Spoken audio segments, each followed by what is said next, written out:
Thought I'd make a little video here of what it looks like in a truck stop when the interstate closes.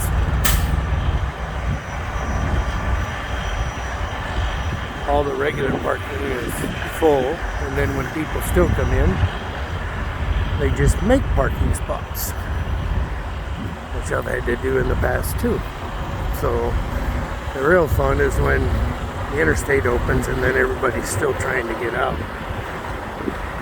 People get stuck getting out, hold up people. What a mess it is.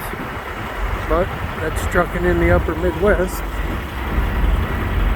The gate is right straight ahead there. There's a narrow alleyway at least to get out.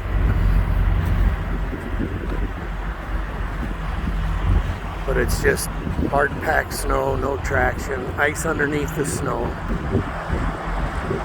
You couldn't get fuel if you wanted to. There's the fuel islands, all blocked up. You know how deep that snow is by them trucks. 5-6 inches deep, something like that.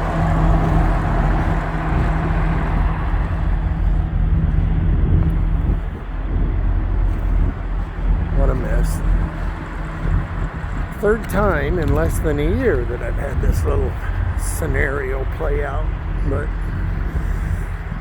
oh well. It's finally quit snowing. Hopefully the interstate's going to be open tonight sometime. At least there wasn't much wind with this. Pretty much came down, straight down, but man, is it heavy snow, and it snowed hard when it was coming in here.